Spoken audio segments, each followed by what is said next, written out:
사람들이 예수께서 만져주심을 바라고 어린아이들을 데리고 오매 제자들이 꾸짖거늘 예수께서 보시고 노하시어 이르시되 어린아이들이 내게 오는 것을 용납하고 금하지 말라. 하나님의 나라가 이런 자의 것이니라. 내가 진실로 너희에게 이르노니 누구든지 하나님의 나라를 어린아이와 같이 받들지 않는 자는 결단코 그곳에 들어가지 못하리라 하시고 그 어린아이들을 안고 그들 위에 안수하시고 축복하시니라. 지금은 잘 들을 수는 없지만 예전에 치맛바람이라는 말이 한때 유행했던 때가 있습니다. 여자들이 극성스럽게 뭔가 사회활동을 하는 걸 보면서 치맛바람을 일으킨다 이럴 때가 있었거든요. 아마 일부의 극성스러운 엄마들의 모습을 빗대서 이렇게 얘기한 게 아닐까라고 생각해요. 특별히 학교에 자주 오가면서 학교에서 활동들을 많이 하는 적극적인 그런 활동을 하는 엄마들을 치맛바람이라고 얘기를 했던 걸 보여요. 엄마가 학교에서 열심히 일을 하고 학부모 단체에 가입을 하고 이렇게 하는 거, 그걸 보면 아이들이 의외로요, 덩달아 신나가지고 우쭐해하고 그런 모습들을 보게 됩니다. 그렇기 때문에 아마 아이들을 위해서라도 그런 활동을 많이 하지 않았을까라고 생각합니다. 치맛바람이 일어나게 된 가장 중요한 이유는 내 아이를 사랑하기 때문에 그래요. 그러니까 내 아이를 사랑하는 하나의 방식 중에 하나가 좀 약간은 도에 지나칠 수도 있겠지만 치맛바람의 그런 모습으로 나타난 것입니다. 내가 열심히 학교에서 원하는 활동들을 하고 또 도우면 선생님이 그래도 내 아이 한 번이라도 더 봐주시고 한 번이라도 칭찬해 주실까 하는 그러한 그냥 아이를 사랑하는 어떤 마음이 다른 모습으로 나와준 게 치맛바람이었던 것 같아요.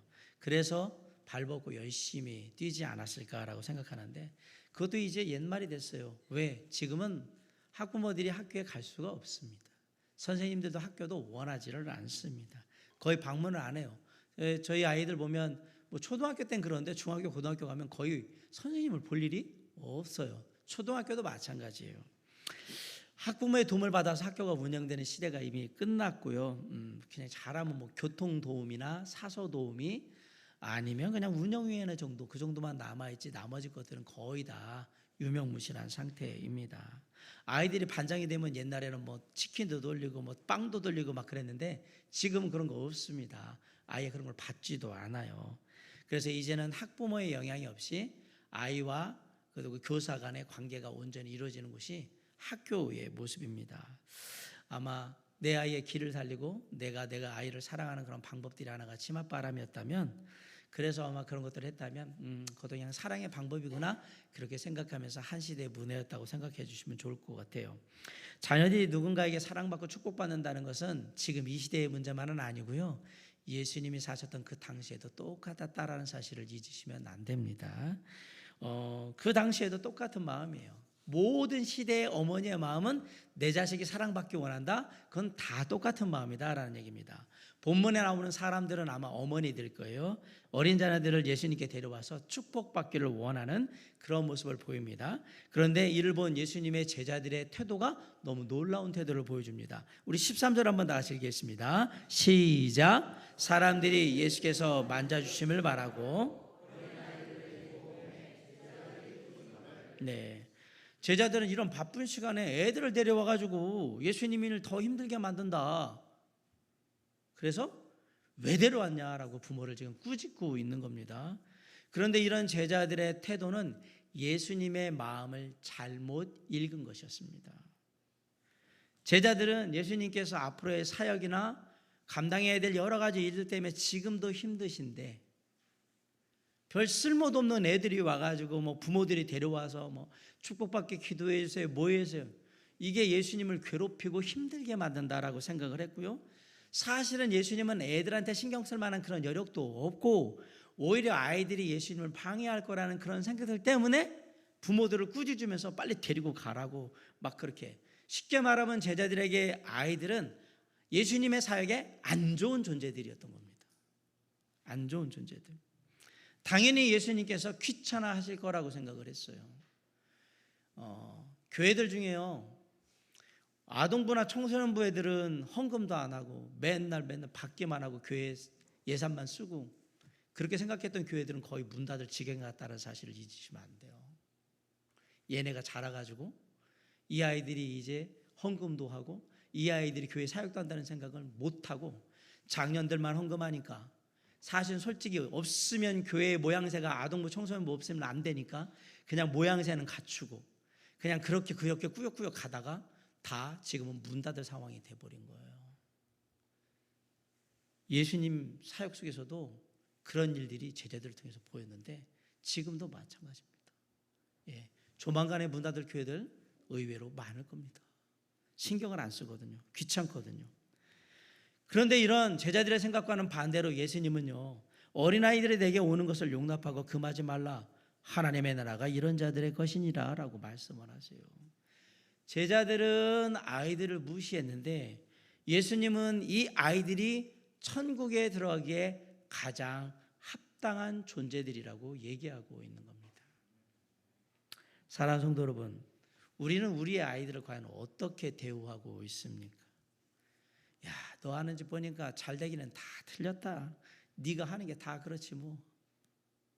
어떤 부분들은 지금 입에 담기도 힘든 그런 욕설이나 그냥 폭언을 막 아이들에게 하면서 비아냥거리고 아이들을 비웃고 이런 경우도 있고, 다른 아이들 집들에 비교하면서 쟤네는 저랬는데 너는 왜 이러니 이렇게 막 얘기를 하고 악담을 하기도 하고, 너 같은 애를 내가 낳아가지고 왜 이 고생을 하는지 모르겠다. 아이고 진짜 원망스럽다. 막 이렇게 얘기를 하고. 이런 말을 자주 듣고 자란 아이가 과연 건강한 자아상을 가질 수 있느냐? 그건 천만의 말씀 만만의 콩떡 같은 얘기입니다.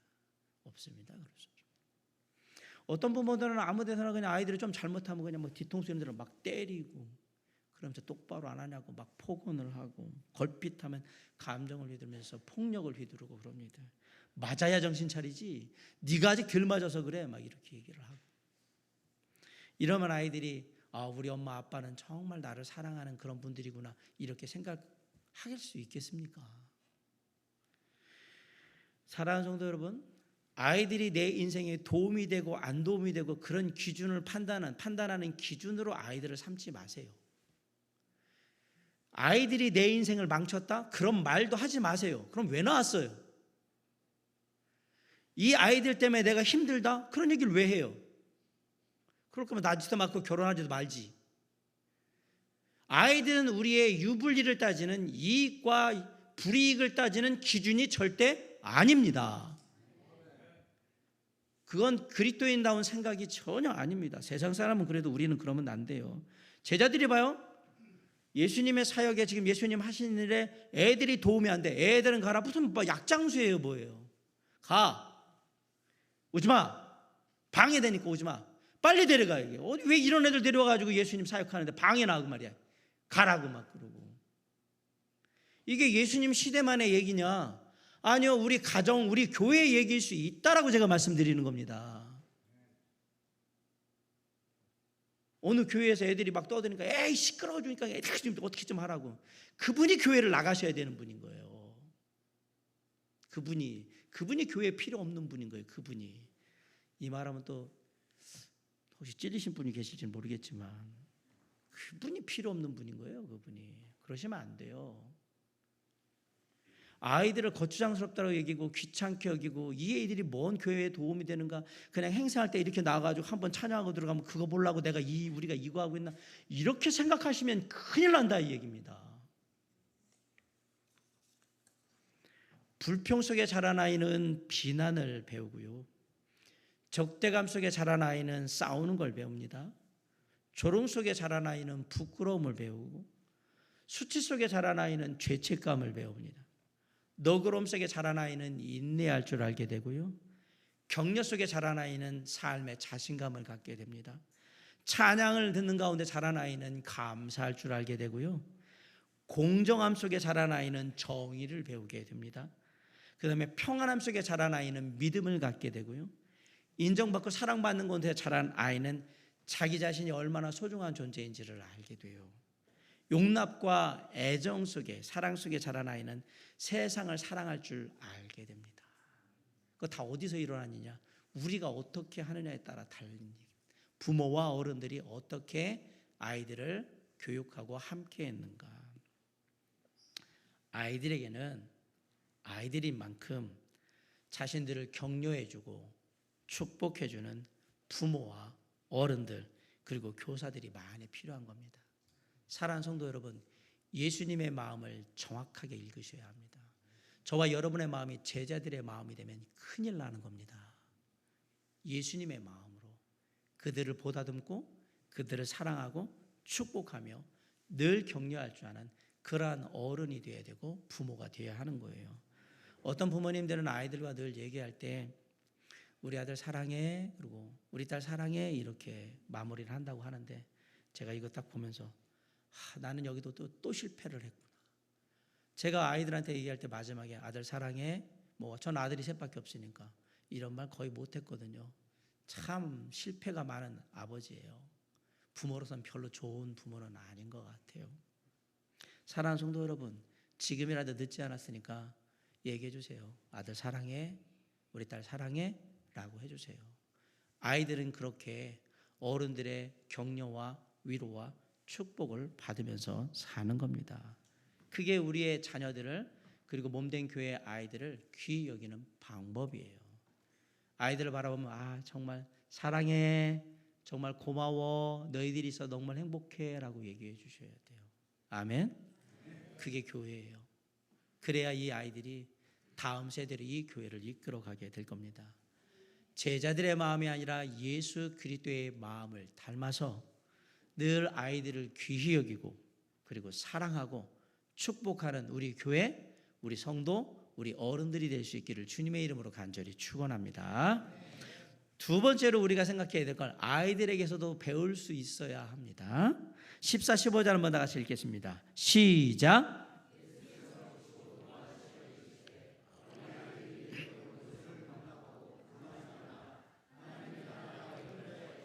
15절.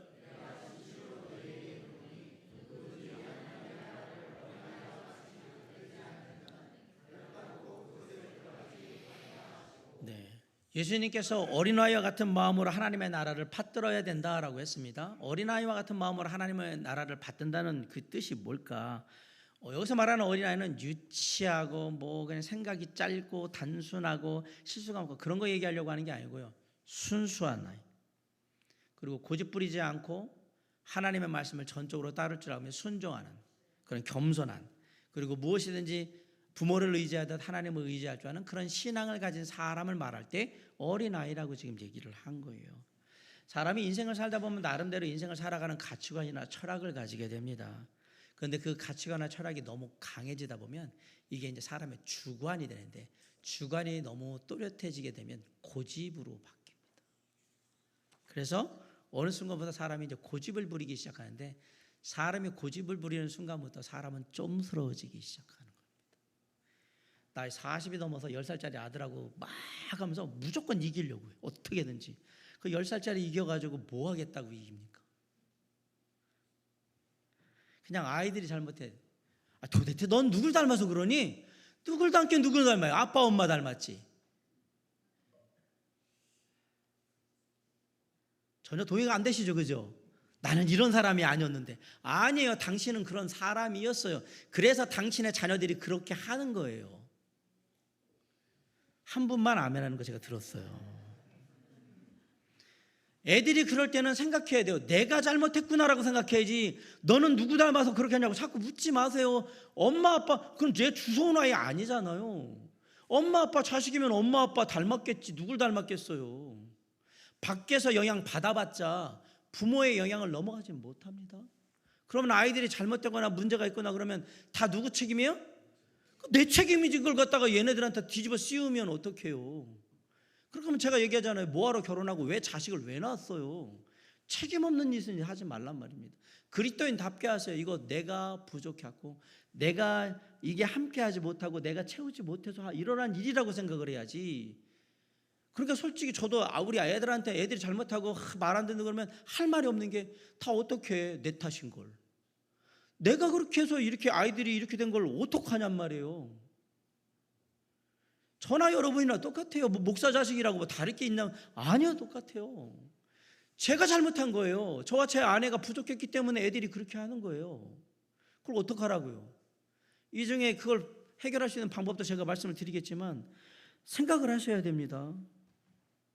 이게 나중에 가면 더 진짜 사람을 깜짝깜짝 놀라게 하는 게 나의 그 고집스럽고 좀스러운 모습이 퍼뜩퍼뜩 아이들의 모습 속에서 보일 때는 놀라는 거예요.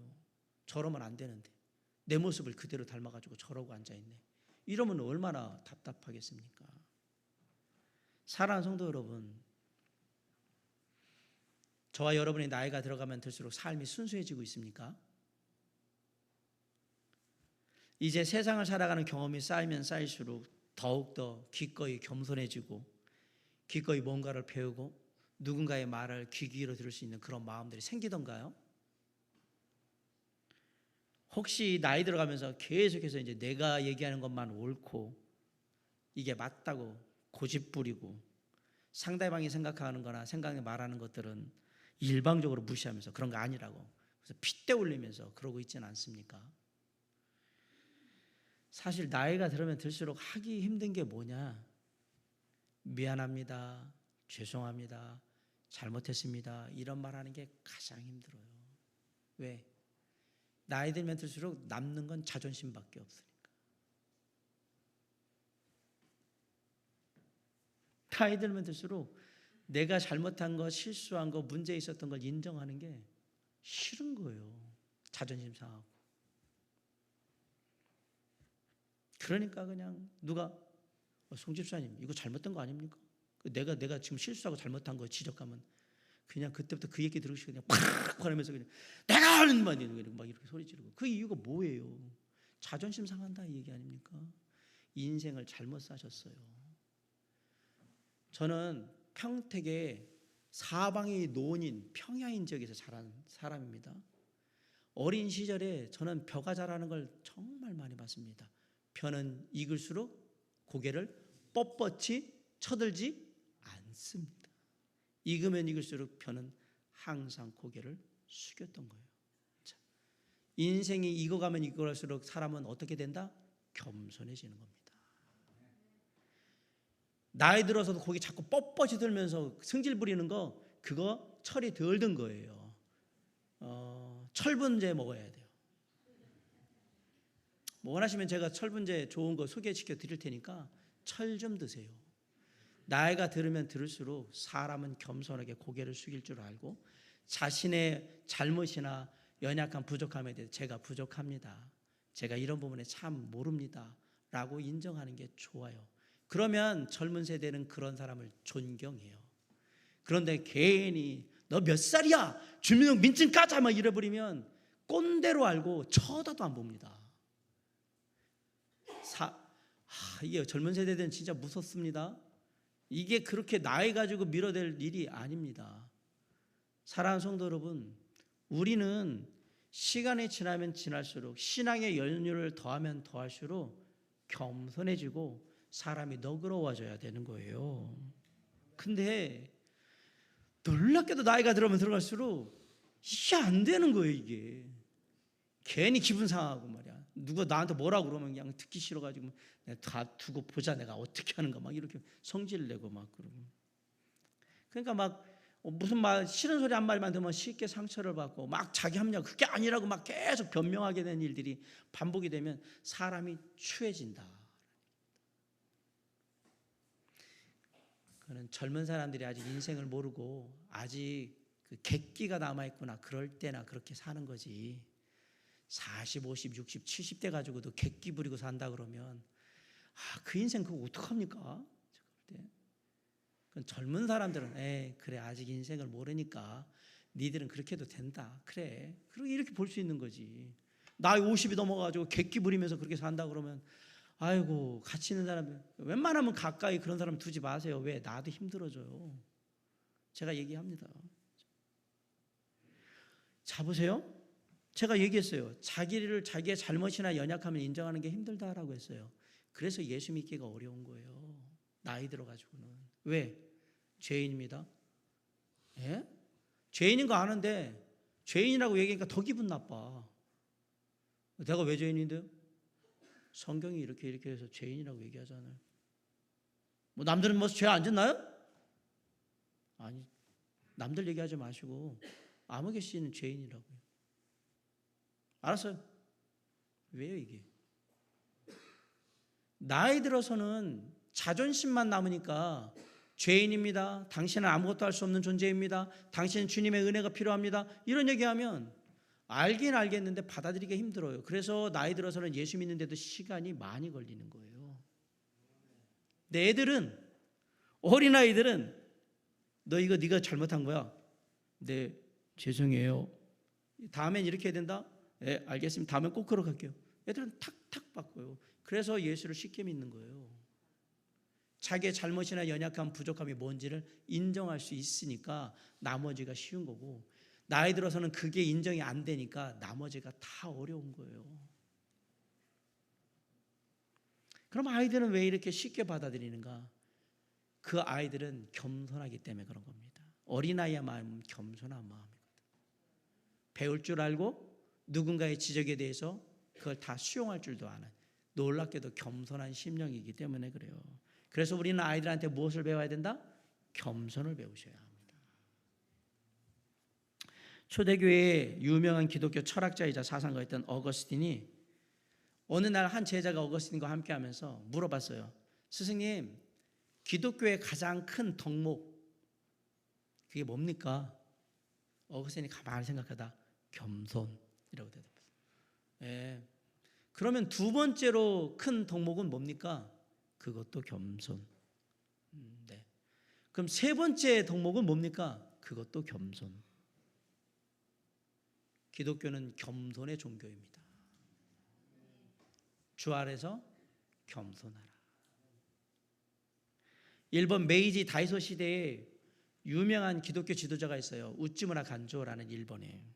그분이 뭐라고 했냐면 구원은 회개에서 시작되고 회개는 겸손에서 시작된다 그랬어요. 바꿔 얘기하면 겸손에게 자신이 죄인된 삶을 살았음을 인정하지 않는 한 회개는 이루어지지 않고, 회개가 이루어지지 않으니까 구원은 받을 수 있다 없다? 못 받습니다. 구원받지 못하는 이유는 회개하지 못하기 때문이고, 회개하지 못하는 이유는 겸손히 자신의 죄인됨을 받아들이지 않기 때문에 회개가 안 되는 거예요. 그만큼 겸손이라는 게 인간의 성품 속에 어려운 하나님의 성품이기 때문에 주님은 겸손한 자를 들어 사용하시는 거예요. 나 닮은 애, 얘가 나 닮았네, 얘, 이 겸손한 아이. 그래서 사랑하시고 축복하시는 거예요. 우리는 잘못 생각하고 있는 게, 미운 놈 떡 하나 준다고 신앙생활을 더 삐뚤어지게 하는 사람은 축복한다고 생각하는데 얄짤없습니다. 신앙은 하나님의 뜻의 은혜에 합당한 자에게 더 많이 부어주시는 겁니다. 이거 착각하지 마세요. 내가 삐딱하게 청개구리 같이 하면 하나님이 축복하시겠지? 아니요. 하나님은 하나님의 겸손과 하나님의 은혜와 사랑, 긍휼, 이 하나님의 성품을 많이 가진 자에게 더 많은 축복을 하신다. 세상의 원리가 완전히 반대입니다. 그래서 우리는 무엇을 배워야 되는가? 겸손을 배우되 누구한테? 아이들에게서 겸손을 배우라. 봐봐요. 앞에 나와서 찬양하고 막 하라고 선생님들이 얘기하니까 다 나와서 겸손하게 다 하잖아요. 우리 같으면 내가 왜 나가는데, 너나 나가, 이러고 이럴 거 아닐까요? 어른들 시켜보세요. 안 한단 말이에요. 이거 몇 명이나 여기 앞에 서겠어요. 서도 그냥 쭈삐쭈삐 하기 싫은 거 하겠다고 이런. 애들은 보세요. 애들은 안 그러잖아요. 우리는 알아야 돼요. 우리는 교만하고 쟤네들은 겸손하다는 걸. 6분 지금 아멘 하시는데 이분들이 겸손하신 분들이에요. 진짜 제가 농담으로 이렇게 얘기하지만 기억하셔야 돼요. 저 태도를 통해서 우리가 배워야 되는구나. 예전에 나도 그랬는데, 예전에 그랬는데 왜 바뀌셨단 말이에요. 지금도 그러셔야지. 우리는 아이들에게서 먼저 무엇을 배우느냐? 겸손을 배우셔야 합니다. 또한 우리가 배워야 될 게 있어요. 전적으로 의지하는 법을 아이들에게서 배워야 됩니다. 아이들은 언제나 부모님을 의지하고요, 부모님의 품을 찾습니다. 이게요, 어린아이가 키우다가 잘 보세요. 낮에 아빠하고 막 놀아요. 그리고 막 재밌게 놀았어요. 잠잘 때 되면 어딜 찾는지 알아요? 엄마한테 가요. 이게 왜 그래? 아침까지 참 열심히 놀았어요, 낮에. 근데 꼭 잠잘 때 되면 엄마, 그리고 엄마한테 가는 거예요. 왜 그럴까?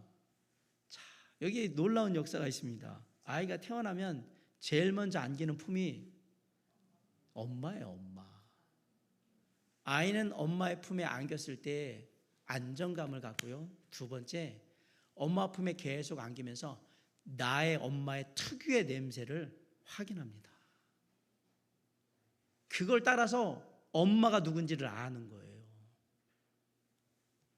자, 다시 말해서 아이가 이 땅에 태어났을 때 1차적인 애착관계를 누구하고 만드느냐? 엄마하고 만들기 때문에 아이는 항상 먼저 찾는 게 엄마인 거예요. 엄마. 무서울 때도 가장 먼저 찾는 건 엄마예요.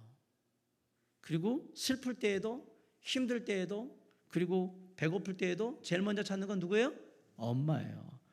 저는 아들이 셋이 있습니다. 큰아들 종혁이, 종원이, 종인이. 학교 다녀와서 맨 먼저 하는 말이 뭔지 아십니까? 엄마 배고파 밥 줘요. 한 번도 아빠 배고파 밥 달라고 한 적이 없습니다. 좀 서운해요. 아빠 얘기 한마디라도 좀. 제가 그래가지고 종혁이 태어났을 때요, 종혁이 딱 잡고 아빠 아빠 아빠 했더니 진짜로 얘가 이 말을 터질 때 아빠 했어요. 먼저. 진짜로. 이건 사모님한테 증명해도 돼요. 그런데 그것으로 끝이에요. 단지 그 말을 했지 아빠를 찾는 거는 아니란 얘기예요. 엄마를 찾아요. 지금도 마찬가지예요. 다 커서도 엄마를 찾아요. 티격태격 그래도 엄마를 찾아요. 아빠를 찾지 않아요. 아이들은 어떤 경우에도 엄마의 품을 찾습니다. 아이들의 참된 안식은 어디에 있느냐? 엄마의 품에 있기 때문에 그래요. 마찬가지로 하나님의 자녀된 우리는 아프고 힘들고 답답하고 어려울 때 누구를 찾느냐? 엄마의 품과 같은 하나님의 품을 찾아야 하는 겁니다. 아이들은 전적으로 의지하는 거예요. 부모님의 품에, 특별히 엄마의 품에. 그게 자녀된 우리에게도 똑같이 적용이 된다라는 얘기입니다. 슬플 때에도, 기쁠 때에도, 답답할 때도, 어렵고 짜증날 때에도 어린아이들이 엄마를 찾듯이 우리는 우리의 영적인 아버지 대신, 부모님 대신 하나님을 찾는 거예요. 그리고 전적으로 의지하는 법을 그곳에서 배우는 거예요. 주님, 아버지, 저는 무익합니다. 저는 아무것도 할 수 없습니다. 주님 도와주시옵소서. 은혜를 베풀어 주시옵소서. 다시 일어설 힘을 주세요. 정말 제가 열심히 하길 원합니다. 저를 격려해 주세요. 아버지를 전적으로 의지할 줄 알아야 한단 말이에요. 하나님이 그렇게 할 때 이 녀석 역시 내 전화 다 와. 그럼 또 사랑하면서 또 축복하시는 거예요. 주님은 철저히 자기 닮은 자식을 편애하십니다. 하나님 참 그런 분이, 나는 그렇게 하나님이 편애하는 분인 줄 몰랐어. 예, 하나님은 당신을 사랑하는 자녀만 철저히 편애하시는 분이에요. 나머지는 은혜예요. 은혜. 주든 말든 그것은 은혜인 거예요. 왜 하나님이 날 사랑하지 않으시지? 왜 저 사람을 더 사랑하고 나를 안 사랑하지? 하나 뭐 어떤 이유는 모르겠지만 중요한 이유가 하나 있을 거예요. 그 사람이 나보다 더 하나님을 사랑하면 더 사랑받을 거예요. 그럼 뺏기 원하면 내가 더 사랑하면 돼. 하나님 쉬워요. 아무것도 아니. 저 사람보다 내가 하나님 더 사랑하면 되는 거예요. 그럼 내가 더 사랑받는 거예요. 더 축복받고. 그 일을 하면 되는데 이 일은 안 하면서 내가 더 받고 더 사랑받고 더 축복받기를 원하면 하나님이 참 난감하실 것 같아요. 원리는 똑같아요. 애들도. 다시 한번 말씀드립니다. 미운 놈한테 떡 하나 더 준다고 생각하시면 안 됩니다. 신앙은 그런 게 아닙니다. 하나님은 미운 놈한테 떡을 주지를 않습니다. 미운 놈은 너는 밖으로 나가라고 얘기하잖아요. 너 바깥에 나가서 울며 이를 갈며 있을 거라고 얘기하잖아요. 가진 아이에게 더 주라고 얘기하는 거예요. 잘 보세요. 하나님을 사랑하는 자에게 더 많은 것을 주시게 되어 있는 게 성경의 원리입니다. 그래서 우리는 기억해야 돼요. 전적으로 하나님을 의지하는 자에게 하나님께 더 많은 사랑과 은혜와 축복을 베푸신다. 그걸 누구한테 배워라? 아이들한테 배워라. 애들이 엄마 찾듯이 우리는 주님을 찾는 거예요. 주님의 품에서 평안을 쉬는 거고, 주님의 품에서 위로를 받는 거고, 주님의 품에서 힘을 얻는 거예요. 위로 격려를 받고. 그렇게 우리는 아이들의 모습을 보면서 이 아이들이 겸손하구나, 이 아이들이 전적으로 의지하는 법을 가지고 있구나. 그래서 나도 주님에게 겸손하고 주님을 전적으로 의지하는 법을 아이들을 통해 배워야지라고 그렇게 하셔야 합니다. 맹자가 얘기했어요. 참된 어른은 아이의 마음을 결코 잃지 않는다. 항상 이 말은 성경이 말한 어린아이의 마음으로 사는 게 진짜 어른이라고 얘기한 거예요. 또 영국의 시인이에요. 윌리엄 워즈워스는 아이들은 어른들의 아버지이다라고 했어요. 보고 배울 아버지가 그 아이들인 거예요. 배우란 말이에요. 하나님의 나라를 품을 수 있는, 하나님의 나라를 이룰 수 있는 신앙은 어린아이와 같은 마음을 가진 자에게 주어진다.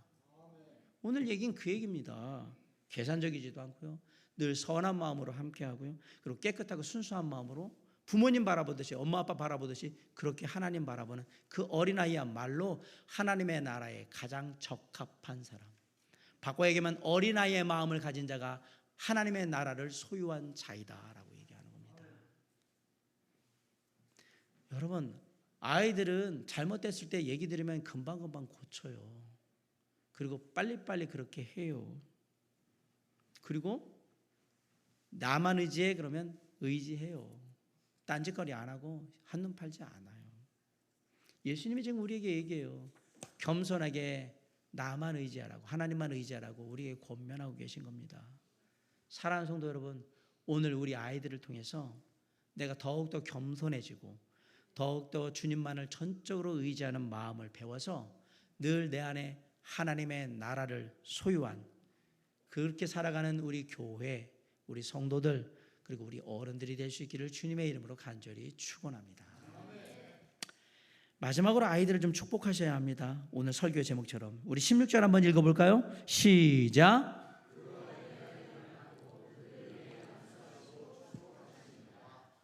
예수님은 사랑의 마음으로 아이들을 축복하셨습니다. 마찬가지로 우리도 아이들을 사랑의 마음으로 축복해 줘야 됩니다. 그럼 어떻게 하면 아이들을 우리가 잘 축복할 수 있을까? 첫째는 하나님의 말씀을 듣게 해주는 게 축복해 주는 거예요. 어릴 때부터. 사도 바울의 영적인 아들인 디모데는 어릴 때부터 어머니 로이스와 외할머니인 유니게로부터 하나님의 말씀을 계속 듣고 자라서 좋은 사역자가 될 수 있었던 겁니다. 아이들에게 어릴 때부터 하나님의 말씀인 성경을 듣고 배울 수 있도록, 그 안에서 하나님의 은혜와 사랑을 깨달으며 하나님의 선하신 계획을 볼 수 있도록 해주는 것은 정말 중요한 일입니다. 그렇게 생각하니까 가정에서는 부모님이 그 일을 하는데 교회에서는 그 일을 누가 하죠? 교사들이 하는 겁니다. 아동부, 청소년부의 이런 청년부의 교사들이 하는 거거든요. 그 교사들은 하나님의 축복을 전하는 통로인 거예요. 하나님의 말씀을 들려주고 있잖아요. 이런 교사들을 교회는 귀히 여길 줄 알아야 하는 겁니다. 그리고 더 많은 분들이 나도 그 일에 함께하고 싶다. 저 일을 도와줘. 함께할 수도 있고 여러 가지 도와줄 수 있는 방법들이 많죠. 그들을 격려하고 위로할 수 있는 방법. 그 일에 함께해서 주님의 뜻을 이루시길 바랍니다. 기독교 교육학의 아버지라고 불리는 하워드 핸드릭스 박사님이 어린 시절 자신의 삶에 큰 영향을 미쳤던 교사 한 분에 대한 얘기를 했는데, 하워드 핸드릭스 박사님은 미국의 필라델피아라는 곳에 한 작은 마을에서 자랐어요. 근데 그 마을에 교회가 있었는데 교회를 안 다녔었어요, 처음에는. 근데 그 마을에 교회 다니던 월트라는 아저씨가 있었어요. 근데 이 아저씨는 초등학교밖에 졸업하지 않은 그런 사람. 어느 날 월트 아저씨가 교회에 가서 아동부 사역 담당자한테 가가지고 저도 아동부 반을 좀 하고 싶습니다. 아이들과 함께 하고 싶으니까 기회를 좀 달라고 했는데, 사실은 이 사람이 어느 정도 수준인지도 모르겠고, 그리고 이거 맡겨도 지금 초등학교 졸업한 분인데 이거 막 이런 생각이 드니까 어려웠던 거예요. 그래서 사실 그리고 그때 기회도 없었어요. 맡기는 반도 없었기 때문에 안타깝지만 지금 안 되니까 나중에 한번 생각해 봅시다 이랬는데, 계속 아니요, 지금 제가 정말 하고 싶으니까 저한테 반을 좀 하나만 맡겨주세요. 애들 제가 정말 사랑하면서 열심히 할 수 있습니다라고 얘기한 거예요. 계속 그러니까 마지못해 가지고 뭐라고 그랬냐면, 그러면 교회에 있는 반은 안 되니까 나가가지고 전도를 해오세요. 전도를 해가지고 그 데리고 온 애들 다 당신 반으로 만들어줄 테니까 데리고 오라고 한 거예요. 그러자 이 월트 아저씨가 신어가지고 나간 거예요. 동네에 이제 전도하러 애들하고 갔는데, 야 가가지고 애들 만나면 아동부 주일학교 우리 교회 가자 그러는데 애들이 별로 시큰둥한 거예요. 이래가지고 안 되겠는데. 그 뭐는 애들이 이제 구슬치기하고 막 노니까 나도 구슬치기하면 놓으면 안 될까? 뭐 하세요? 그래가지고 막 했는데 또 나름 구슬치기를 잘해가지고 애들한테 막 따고 이렇게 하는 거예요. 그러면 다시 또 나눠주고 다시 또 가서 구슬치기 하고 이렇게 한동안 계속 하면서 하나씩 교회로 데려왔어요. 그래서 그 동네에서만 13명을 데려왔어요. 근데 9명은 아버지나 어머니 한쪽밖에 없는 결손가정이었던 거예요. 그러니까 애들이 맨날 학교 끝나면 그냥 동네에서 그냥 놀고만 있고 아무것도 안 하고 부모님이 돌보지를 못하니까 먹고 살기 바쁘니까. 그런데 이 아이들을 교회로 데려가서 먹여주면서 뭐 말씀도 가르치고 집에서 또 초청하고 막 이렇게 하는 거예요. 그 13명의 아이 중에 11명이 목회자가 됐습니다.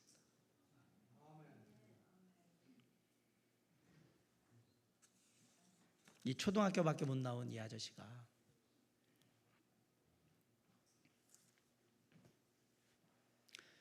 하워드 핸드리스 박사님이 솔직히 나는 월터 선생님이 뭘 가르쳤는 거에 대한 거는 잘 지금도 생각이 안 나는데 월터 선생님이 어떤 분인지에 대해서는 얼마든지 많은 얘기를 할 수 있습니다. 그러면서 뭐냐면 월터 선생님은 가르치는 것에 뛰어난 선생님은 아니었습니다. 그런데 제가 기억하는 월터 선생님은 예수 그리스도를 대신해서 나를 사랑해 주신 분이고 우리 부모님보다 더 나를 사랑해 주는 분이라. 그래서 그분을 바라봤을 때 지금 나도 학생들을 가르칠 때 정말 열심히 사랑하는 마음으로 최선을 다해서 가르쳐야 되겠다. 그 마음으로 내가 이렇게 인생에 헌신할 수 있었던 건 그렇게 좋은 선생님을 만났기 때문이다라고 얘기한 거예요. 사랑하는 성도 여러분, 우리들 누구든지요, 우리가 한 아이에게 진짜 좋은 선한 영향을 끼칠 수 있는 어른이 다 될 수 있습니다. 진짜로. 내 말 한마디, 나의 작은 사랑의 표현 하나, 그리고 나의 작은 기도 하나가 그들을 그렇게 바꿀 수 있는 거예요. 아이들에게 하나님의 말씀을 나눠주고 그러므로 그들에게 축복의 통로를 열어주는 거예요. 그게 우리의 모습인 거예요. 또 하나, 우리가 아이들을 축복할 수 있는 또 다른 방법이 기도해 주는 겁니다. 기도해 주는 기도. 라헬의 간절한 기도를 들으시고 하나님께서 요셉을 허락해 주셨잖아요. 그 요셉은 이스라엘 백성들을 구원하는 놀라운 일을 이루게 됩니다. 한나의 간절한 기도를 들으시고 하나님께서 그 가정 가운데 사무엘을 허락해 주셨어요. 사사기의 그 암울한 시기에 빛과 소망이 됐던 게 뭐냐? 그게 바로 사무엘이었던 거예요. 하나님의 음성을 전해주고. 여러분, 엘리사벳의 간절한 기도를 들으시고 하나님께서 그 가정에 침례 요한을 허락해 주셨습니다. 그리고 뭐예요? 메시아 예수 그리스도의 길을 예비하는 선지자가 되게 해 주셨어요. 자녀 교육은 부모의 무릎 위에 아이를 놓고 아이고 사랑한다, 아이고 착해라, 아이고 귀여워라, 이게 자녀 교육이 아니고, 이것도 필요하지만 자녀의 교육은 부모가 자녀를 위해서 무릎 꿇을 때부터 시작되는 거예요. 왜? 하나님께 자녀를 맡기며 기도하는 무릎을 꿇을 때부터 자녀는 교육되기 시작한다. 저는 설교 준비하면서 우리 아이들이 못한다고 그러면 내 기도가 부족해서구나라고 생각합니다. 내가 더 무릎 꿇지 못해가지고. 아이들에게 몇 마디 말을 하는 것보다는 그 아이들을 위해서 겸손히 무릎 꿇고 주님 앞에 눈물을 흘리며 간절한 마음으로 기도하는 게, 그 모습을 아이들이 볼 수 있도록 하는 게, 그게 더 좋다라고 말씀드리는 거예요. 아이들을 기도함으로 축복해 주시기 바랍니다. 성경에는 약속된 축복의 말씀들이 많아요. 그것들 붙들고 아이들을 위해서 기도하는 거예요. 신명기 5장 16절에 보면 너는 네 하나님 여호와께서 명령한 대로 네 부모를 공경하라. 그리하면 네 하나님 여호와가 네게 준 땅에서 네 생명이 길고 복을 누리리라. 부모를 공경할 줄 아는 좋은 아이가 되게 해 주십시오 하고 기도해 주시고, 신명기 28장 2절 6절에 네가 네 하나님 여호와의 말씀을 청종하면 이 모든 복이 네게 임하며 네게 이르리니 성읍에서도 복을 받고 들에서도 복을 받을 것이며 네 몸의 자녀와 네 토지의 소산과 네 짐승의 새끼와 소와 양의 새끼가 복을 받을 것이며 네 광주리와 떡반죽 그릇이 복을 받을 것이며 네가 들어와도 복을 받고 나가도 복을 받을 것이니라. 시편 127편 3절에 보라 자식들은 여호와의 기업이요 태의 열매는 그의 상급이로다. 하나님의 말씀에 청종할 줄 아는 자녀가 되게 해주시길 원합니다. 그리고 모든 축복을 다 누릴 수 있는 자녀가 되길 원합니다. 정말 하나님의 상급과 같은 자녀가 될 수 있도록 해주길 원합니다. 잠언 22장 6절 마땅히 행한 길을 아이에게 가르치라. 그리하면 늙어도 그것을 떠나지 아니하리라. 하나님의 말씀을 따라 평생을 주님만 섬기는 자녀가 되게 해주세요. 무릎 꿇고 기도하심으로 축복해 주셔야 합니다. 우리가 하나님의 약속의 말씀을 붙들고 무릎 꿇고 자녀들을 위해서 기도할 때 하나님께서 그대로 이루어 주실 것입니다. 믿으세요. 비록 내가 하나님의 말씀을 붙들고 기록하는데 이 기록된 말씀을 가지고 이렇게 선포된 말씀을 가지고 이렇게 기도한다. 놀랍게도 어느 순간 그냥 활자로 있던 이 하나님의 말씀이 지금 내가 있는 이곳에 나의 자녀에게 하나님의 축복과 은혜로 역사하게 될 겁니다. 믿고 기도하시기 바랍니다. 사랑하는 성도 여러분, 우리가 하나님의 약속의 말씀을 붙들고 자녀들을 축복하며 기도한다는 얘기는 그 자녀들에게 계획된 하나님의 계획과 뜻이 그 뜻대로 계획대로 이루어지기를 바란다는 말이기 때문에 하나님은 그렇게 이루어 주실 거란 말이에요. 그래서 기도하셔야 돼요. 기회가 될 때마다 하나님의 말씀을 통해서 아이들을 권면하고 격려하고 위로하는 동시에 하나님의 약속의 말씀을 붙들고 자녀들을 위해서 아이들을 위해서 기도함으로 말미암아서 그들이 다음 세대로서 주님 안에서 아름답게 세워져서 그 삶을 아름답게 이루어나갈 수 있도록 함께하는 축복하는 저와 여러분 주님의 몸된 교회 성도들 우리 어른들이 될 수 있기를 주님의 이름으로 간절히 축원합니다. 이제 말씀을 마칩니다. 하나님 아버지께서는 우리의 아이들이 사랑받기를 원하시고 축복받기를 원하셨습니다. 마찬가지로 우리의 다음 세대인 우리의 자녀들과 몸된 교회의 아이들이 주님 우리를 통해서 주님의 크신 은혜와 사랑을 풍성히 받을 수 있는 그런 존재들이 될 수 있기를 간절히 바랍니다. 정말 우리 아이들이 우리 가정과 우리 교회에서 자랄 때 하나님의 사랑을 정말 많이 받고 자랐구나라고 그렇게 느낄 수 있게 해주는 부모요 어른들이 될 수 있기를 간절히 소망합니다. 늦지 않았습니다. 지금부터라도 그렇게 하셔야 합니다. 그래서 이 아이가 하나님 안에서 진정한 자신의 가치를 발견하고 하나님의 사람으로 자기의 역할을 온전히 감당할 수 있는 그러한 사람으로 우뚝 설 수 있기를 주님의 이름으로 간절히 축원합니다. 우리의 아이들이 아름다운 신앙의 유산을 우리가 무릎 꿇고 기도하는 그 가운데서 받아들여서 하나님의 말씀에 순종하고 무릎 꿇고 기도하는 우리 부모님들과 어른들의 기도에 합당하게 정말 하나님 앞에 믿음의 자녀로 굳건하게 설 수 있기를 주님의 이름으로 간절히 축원합니다. 특별히 기도하셔야 합니다. 제가 일부 예배 때도 했는데 우리가 할 수 있는 게 뭐가 있습니까? 이미 나이가 들어서 다 큰 애들한테 이래라 저래라 한다고 애들이 듣습니까? 그걸 한 귀로 듣고 한 귀로 흘릴 가능성이 높고 때로는 진짜 안 좋은 정말 나의 마음 아프게 하는 자녀는 콧방귀도 안 끼면서 그렇게 알았어요 이러고 갈 건데 우리가 할 수 있는 일이 뭐냔 말이에요. 기도 이외에는 우리가 할 수 있는 게 없어요. 말 안 듣는 자녀도 문제 있는 자녀도 사고 치는 자녀도 답답한 자녀도 내 기대에 못 미치는 자녀도 다 뭐 해야 하느냐? 기도하셔야 합니다. 무조건 주님 앞에 기도하셔야 돼요. 하나님의 약속의 말씀을 붙들고 기도하셔야 돼요. 주님 지금은 안 되지만 반드시 이루어지기를 믿고 제가 기도하옵나니 주님 우리의 자녀들을 붙들어 주시고 받아주시고 축복하시고 사랑해달라고 기도하셔야 합니다. 그거밖에 방법이 없어요. 몇 마디 한다고 잔소리를 들을 거예요. 가면 갈수록 그렇게 들을 거예요. 말하지 마세요. 무릎 꿇으시면 됩니다.